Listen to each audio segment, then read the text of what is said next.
دومتي نزلت سندوتشات جديدة بس طعمتها غريبة جدا، واحدة بطعم البيتزا وواحدة بطعم البسطرمة. هي جبنة كريمي بطعم البيتزا وجبنة كريمي بطعم البسطرمة.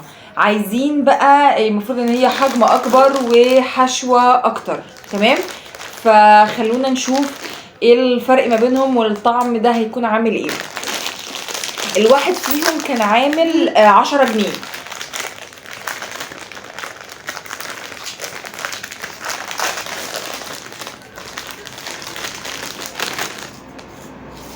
بصوا بتاعت البيتزا طبعا العيش بتاعهم جميل جدا الصراحه.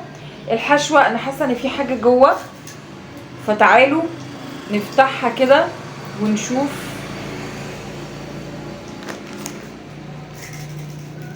دي الحشوه الصفرة دي هي الطعم بتاعها، وكمان العيش بتاعهم خابزينه في توابل. يعني العيش اهو، بصوا اهو، وبعدين العيش بتاعهم بصوا مخبوز فيه توابل. هو اصلا كاتبين هنا خبز بابريكا، عاملينه بخبز البابريكا. فالعيش نفسه تعالوا ندوقه لوحده.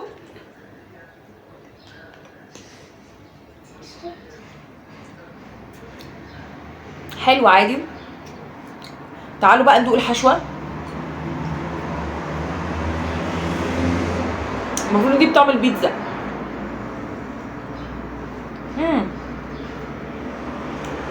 هي الجبنه كتيره، الحشو كتير فعلا. طعم البيتزا بالظبط زي الشيبسي او البفك اللي بالبيتزا اللي احنا كنا بنجيبه زمان واحنا صغيرين بالظبط، يعني كانه طعم، فاهميني؟ بس طعمه بالعيش حلو قوي،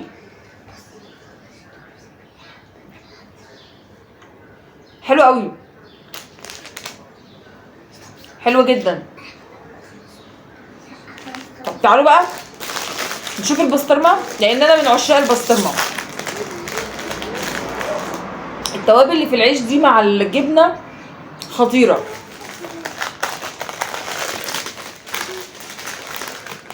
بصوا اهي دي نفس الكلام.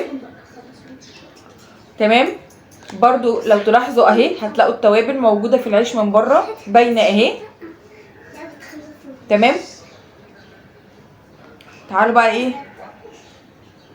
بس انا حاسه ان يعني كانه عفن شويه، ولا يعني ده مش عفن صح؟ دي توابل. ايوه اكيد دي توابل يعني. طيب من جوه اهي باينه اهي اهي. العيش كله هتلاقوه السواد اللي حواليه ده كله توابل، مش عفن ولا حاجه. والحشوه كتيره قوي الصراحه. تعالوا بقى نشوف اللي بطعم البسطرمه.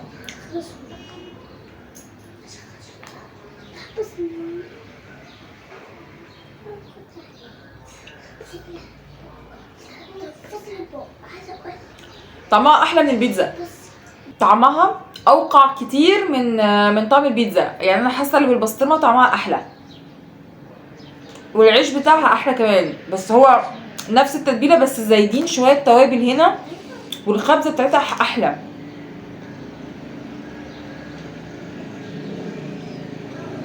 طعمها حلو جدا.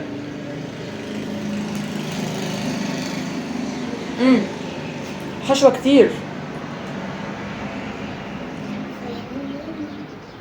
بس مش عارفه ليه انا مش مرتاحه للسواد ده، يعني مديني احساس العفن. يعني انا عارفه ان هي ان شاء الله توابل، بس اكيد مش في السندوتشين يعني. ومن جوه، لا ومن جوه هو في حته، بس مش عارفه مش حباه قوي يعني. وانا باكل خايفه شويه، بس ما فيش حاجه يعني. الطعم حلو والطعم جميل، بس مش عارفه يعني حاسه ان انا مش مرتاحه كده. تحس انه في يعني حتت سودا كده، تحس ان هي كانه في عفن حصل من العيش يعني، فاهمني؟ بس هي توابل لان هما في السندوتشين الاتنين، يعني في الاتنين زي بعض. هما كاتبين ان هو خبز بابريكا، فهو العيش كاتبين هو متبل يعني، ماشي. ف تمام، طعمه حلو، ده المهم. بنسمي الله قبل ما ناكل، ماشي الحال. ادي للبيتزا ادوقها كده تاني. بسطرمه. هدي البيتزا 7 والبسطرمه 8 لان القطعه مش قويه قوي. القطعه بتاعتها مش قويه قوي بس البسطرمه احلى واوقع من البيتزا. هدي البيتزا 7 وهدي البسطرمه 8. ده كان فيديو النهارده. ما تنسوش بقى تكتبوا لي في الكومنتات ايه الحاجات اللي حابين انا اجربها تاني الفيديو الجاي. ما تنسوش بقى تكتبوا لي في الكومنتات الحاجات اللي حابين ان انا اجربها لكم الاسبوع الجاي. ده ترشيحاتكم انتوا اللي حابين ان انا اجرب الكلام دوت، وانا ببقى مبسوطه جدا لما بترشحوا لي حاجات. ما تنسوش تكتبوا لي الكومنتات الحاجات اللي انتوا عايزينها، اعملوا لي لايكات، اشتركوا في القناه. سلام عليكم، اشوفكم الفيديو الجاي.